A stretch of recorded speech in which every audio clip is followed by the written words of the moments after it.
What is good, yo? It's your boy Ty back here with another video, and in this video today we are going to be going over the top 10 centers in NBA 2K22 MyTEAM. Now, I kind of want to preface this video by saying, first of all, it's only the primary center position, so guys like KG, Dolph are not going to be on this list. Second off, I want to say is there's a lot of centers that are kind of in that same category, you know? I'm just going to throw guys like Drummond, guys like Shaq, even Moses Malone, Nate Thurman, heck, the new Bill Walton. A lot of these guys that are like just okay centers, but aren't just necessarily the next level good. And so we'll talk a little bit about that in today's video as well. Now, before we dive any further into this, if you are new to the channel and have not yet, please consider smashing that subscribe button as we're on the road to 90,000 subscribers. So this one might come as a surprise to a lot of you guys, but coming in here at number 10 is Shaq. It might come as a surprise because a lot of you guys might think Shaq's a top 5 center, all this stuff. I don't think so, and I don't even think it's remotely close. Here's the thing, guys. Shaq can't shoot, okay? Yes, if you have a ton of time, he's going to be able to green from the corners decently, consistently, but you have to be next level good to make that even happen, okay? If you do want to kind of mash on the interior, Shaq might be the best masher as far as a big in the game, but that's about all he can do. Yes, he has a really, really good player build, but we can't forget, guys, he can't shoot the ball, and he lacks a lot of badges. I mean, he doesn't even have ball stripper, doesn't even have, you know, quick first step, doesn't have a lot of these finishing badges that you might want as well, like fast twitch. He lacks quite a bit. He only has a base total of 35 badges, which is not great. I'm telling you guys right now, there's probably going to be a time in this 2K in which Shaquille O'Neal is the best center in the game. That time is not now. Coming in at number 10. A guy like more than Shaq that does a lot of the same things is Arvydas Sabonis. 7'3", 7'6" wingspan, some good hot spots. Here's the really big difference though. Shaq's going to be way better on defense, going to be way faster. Sabonis is going to be able to shoot the ball. That's your difference with the Shaq and Sabonis, okay? That is your difference. So it's really a kind of choice thing. I think I personally prefer Sabonis just that little bit more. Just because he can play make a little bit, Hall of Fame bullet, Hall of Fame catch and shoot. I like his release. And he's just a pick and pop big. I need a pick and pop big. Some of you guys out there, if you guys can kind of cheese around screens, might not need that pick and pop big. I personally do. That's why I'm a bigger fan of Sabonis than Shaq. If you like Shaq over Sabonis, that's cool. I'm not going to argue with you. But I prefer Sabonis by a little bit. A guy I preferred to Sabonis that might surprise you is Dikembe Mutombo. 7'2", 7'6" wingspan. Why do I like him more than Sabonis? You guys might ask. Well, I don't really have an answer to that. The only answer that I can say is I've just had more success with Dikembe Mutombo. I don't know if it's just because he has better interior, maybe a better block rating than Sabonis. Maybe he just gets better animations. I don't know exactly what it is around the rim. But Dikembe Mutombo, as far as a rim protector, even without any Hall of Fame badges, is one of the top out there. Now, especially if you give him this duo, then you're looking at the best interior, you know, rim protector in the game. Something about his 7'2" player build that he feels larger as far as height-wise than a guy like Sabonis. I'm a big Dikembe Mutombo fan. I can't wait to get another Dikembe that can shoot the ball. He might be my big. Because honestly, set shot 17, well, it's not the best release in the game. I don't mind it. I really don't mind it at all. Coming in at number 7 is a guy I really didn't know where to put in Kevin McHale. 6'10", 7'11" wingspan, 8 Hall of Famers, 21 on gold, 7 between silver and bronze. Here's the thing, McHale is just kind of a jack of all trades. He can do everything. I mean, he really can. Heck, can give him limitless, can give him sniper. The problem is this McHale does not have the Trae Young base. This McHale has the set shot 3, which I struggle a little bit with. So in turn, probably a lot of you guys are going to struggle with as well, okay? Defending on the interior is pretty solid, but remember, he's only 6'10". Again, McHale, if he does get an upgraded release, is probably going to have a really good card if he can eventually play that primary power forward position, because I think that's where he'd be better at. Just this McHale is just not quite that next level good in my opinion. At number 6, we're going to plug in a Diamond Bill Russell. 6'10", 7'4" wingspan, 5 Hall of Famers, 32 on gold with 4 on silvers. What can Bill not do? The only thing that Bill Walton might struggle with is the fact that he's 6'10".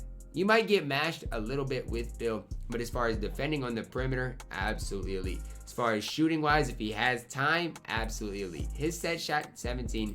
I personally don't think it's as smooth as Dikembe's, but it is a really good release. And you guys looking down at up and down at the defense and even the offense, and there's really no flaws with Bill Russell.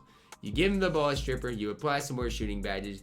You're looking at probably the best budget big in the game. And when I say that, a card that you can get for under 50,000 MT, which in my opinion is just absolutely ridiculous. Bill Russell is more complete than any of the centers that we've seen so far on this list. That's why he's at number 6. Number 5, a guy I prefer just to Bill Russell because of his release, is Dave Cowens. 6'9", 7-foot wingspan. Again, hot spots from everywhere inside the arc. 9 Hall of Famers, 18 on gold, only 27 base badges.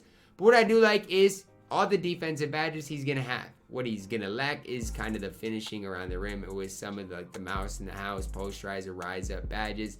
Shooting wise, you give him sniper, limitless, catch and shoot, as was putting, finishing him off defensively.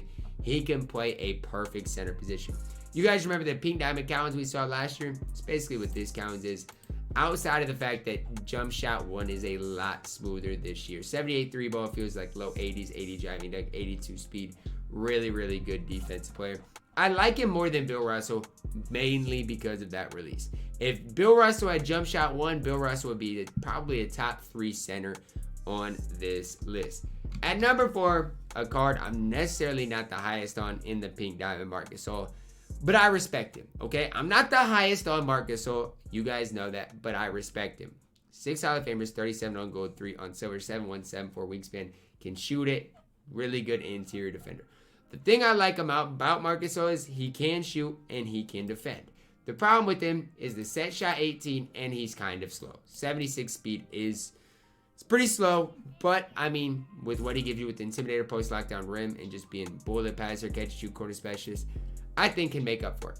If Marc Gasol is your second favorite center in the game, I'm not going to argue with you because of what he has. I mean, attribute-wise, badge-wise, he has whatever it takes to be a top center in the game. And there's just something about Marc Gasol, I think it's really that speed rating that just feels on the slower side of things. If you give Marc Gasol a diamond speed shoe with a coach, get it to an 85, maybe we're talking about a top 2 center in the game. I still just do not like the Marc Gasol release. Number 3, DeMarcus Cousins. 6'10", 7'5" wingspan, 39 base badges with 10 of them being on Hall of Fame. I don't like the fact that 6 of them, the Hall of Famers, are finishing and 3 of them are shooting because that leaves his defense kind of out there hanging. But he does enough offensively to be at number 3 in my opinion. I'd never lock in for DeMarcus Cousins. I want you guys to know that. But if you do lock in for him, you got a guy that can shoot the ball with a really good player model that can also handle the ball a little bit. I mean, slash dribble style, not great, but ball handle rating is pretty solid. I also do like the set shot 8. I mean, again, when you compare that to like a Marc Gasol, I give this slight edge to DeMarcus Cousins.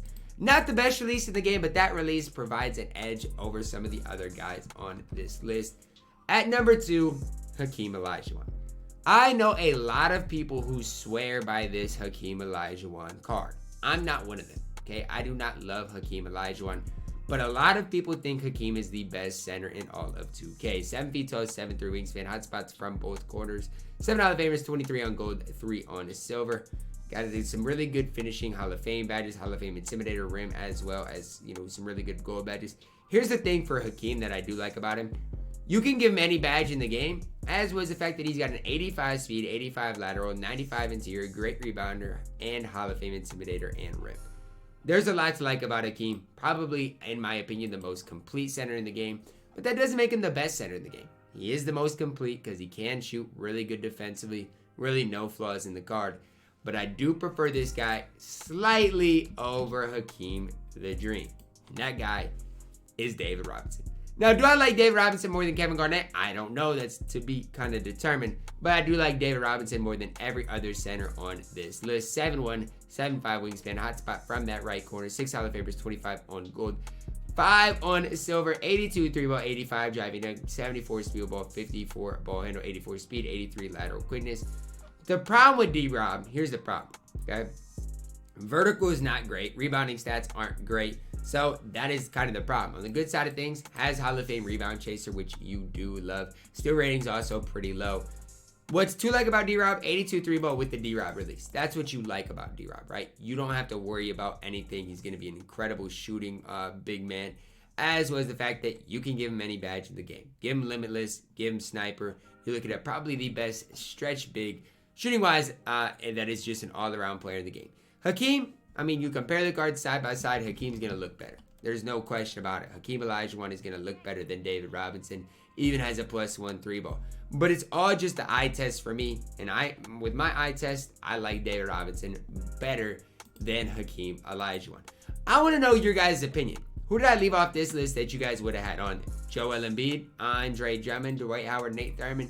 Some of these guys were close to making this list. But guys like MosBallin, Andre Drummond, Nate Thurman, feel like they all just do the same thing.